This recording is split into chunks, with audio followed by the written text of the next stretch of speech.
think you'll all agree the performance from this man was just incredible tonight. 24 years of age, just continues to go from strength to strength. We already knew he was pound for pound number 5, but I think this guy's going to be a pound for pound number 1 fighter over the next few years. Incredible knockout victory to defend his WBC Super Flyweight World Championship. Over to you guys for questions, for myself, Bam, and of course Robert Garcia as well. Hands up for your questions, please. What's next for Dan Rodriguez? What's next? But for who? For me or For you. I mean, whatever Eddie says. I want unifications at 115, but if they don't happen, then we'll see what happens from there. How active you want? How many times you want to defend your title next year in 2025? Just like I said, any unification that comes. If not, I can't stay at 115 forever. I'm only growing, so just move up if they don't come. You just did 10,000 over in the West Coast. What did you think about developing a fan base over in the East, fighting over in the East the first time? It was different for sure, especially for like where I'm from. It's a whole different atmosphere, but it was cool just to experience it the whole week with Boots. Boots is another great fighter, so to share a fight week with him, it was cool. Ioka has history with your brother, and he's fighting a rematch against Puma Martinez in December. Is that the fight that you're going to be targeting next, the winner of that fight? Yeah, I would love that fight. If it were up to me, it would have happened next, but I was waiting on Estrada for so long to see if he was in a rematch or not, and that just slipped away, so now we wait again. Hey, Dan, what were your thoughts about having this fight here in Philadelphia? And Eddie, what was your overall thought to the crowd here tonight? At first, it was a little different just being on the East Coast for the first time, co-main event again. So it was a bit of a decision to think about, but I thought about it, just realized the opportunity and took it right away. Yeah, for me, I mean, Phoenix has kind of become a little bit of a second home for Bam. We do actually need to go back to San Antonio, and I was thinking tonight, I think next we should go back to San Antonio. You know, we've done a couple of smaller shows there when his profile wasn't what it is now. But obviously, you know, we had, I think it was nearly 11,000 in there tonight again, and we had 14,000 last time. Like, we know that we can bring big crowds to Philadelphia, so when you've got two flagship fighters, sometimes it works to put them both on the same show. And, you know, I know Bam says about co-main event, you know, I know you go second, but really I see that as a double main event tonight. But obviously with Boots being from Philly, he goes on last. But, you know, I think for Bam now, 24 years of age, back to San Antonio and a big homecoming, I think that's what we want. And what I was most pleased tonight about Bam's performance is, in the past, you know, I know what he wants. He just wants big fights. And tonight was a mandatory defense. And I feel like in the past, maybe in that kind of performance, maybe he just would have dropped down a level a little bit. Maybe he wouldn't be so motivated. But the way that he destroyed this guy, a real tough opponent, just shows how good he is becoming. And, you know, I thought that was an incredible way to deal with it.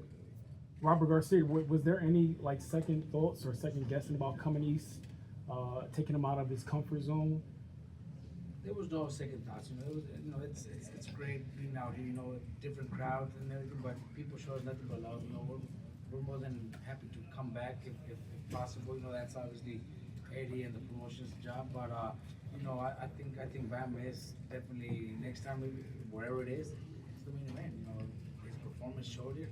Pound for pound, one of the best fighters in the world. And you know, if we go back to San Antonio like I said, that'd be awesome. You know, but you know, it's just. We don't really need to say we don't like to fight in this way. We love it over, man. It's awesome. It's just different, but it's beautiful. Robert, talk to us about the preparation for this fight, the opponent, and obviously Bam's execution of your game plan in the ring. Is this what you were preparing for? Well, no, look, Bam always trains hard. Always gets in the gym. Always does his work since day one. When Bam was ready in camp, when we learned that Gallo Estrada decided not to fight and to move up away, and there was at the beginning when Bam wanted to go back home and didn't want to fight if it wasn't going to be Gallo, but you know, like Eddie just said, it was mandatory. You know, the WBC put us to fight mandatory, so we had to, you know, convince him, and he took the challenge, trained hard like always. You know, he's a very dedicated kid. Bam, Bam, was there any pressure being though you was fighting under Javon Booth in his hometown? Did you feel like you had to come here and make a statement? I mean, that's every fight now, especially being on the pound for pound list. People are expecting a lot out of me. So, like Eddie said earlier, if it was me in the past, I probably wouldn't have performed as well. But there's a lot more pressure, a lot more eyes on me now. So that's why I go out and do what I did. Eddie Hearn, what's your thoughts? Yo. Just chill. Yeah. Yeah. Go back to two questions. If you want to ask a question, please Yeah. raise your hand. Bam, it's Kevin Garcia with Fight Hype right here. Oh. Yeah, thank you. So Kevin Garcia with Fight Hype. Bam, I just wanted to ask you, when you think about your next fight, what's more important to you? Is it a unification bout and getting more titles?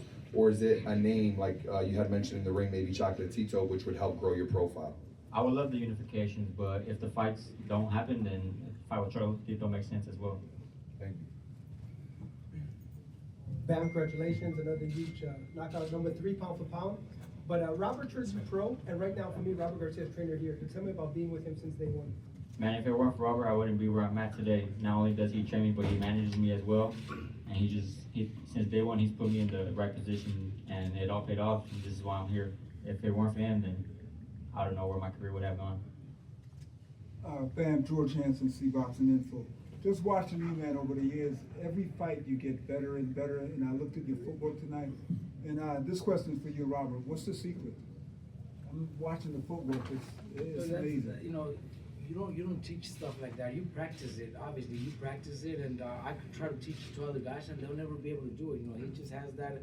Since day one. Since he was a kid, he started coming to my gym at 15, and the footwork is beautiful. I love footwork. One of my favorite fights is Orlando Canizales, and those that remember him, he had beautiful footwork. So he's just one of those kids that's very natural, and it's just natural talent.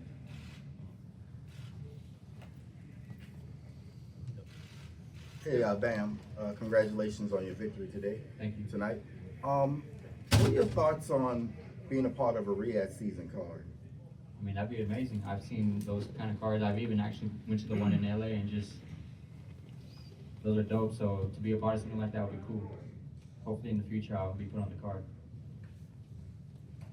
Hey Bam, this is for you and your trainer. What percentage of your potential do you think you've seen thus far in your career? Y'all haven't seen the full, that's for sure. I'm not sure how much y'all have seen, but I mean, I'm a lot better than what I showed, I believe. He's only 24, so that just says it all, man. He's only 24. Anyone else? Thanks, everyone. Guys, thanks very much. Thank you.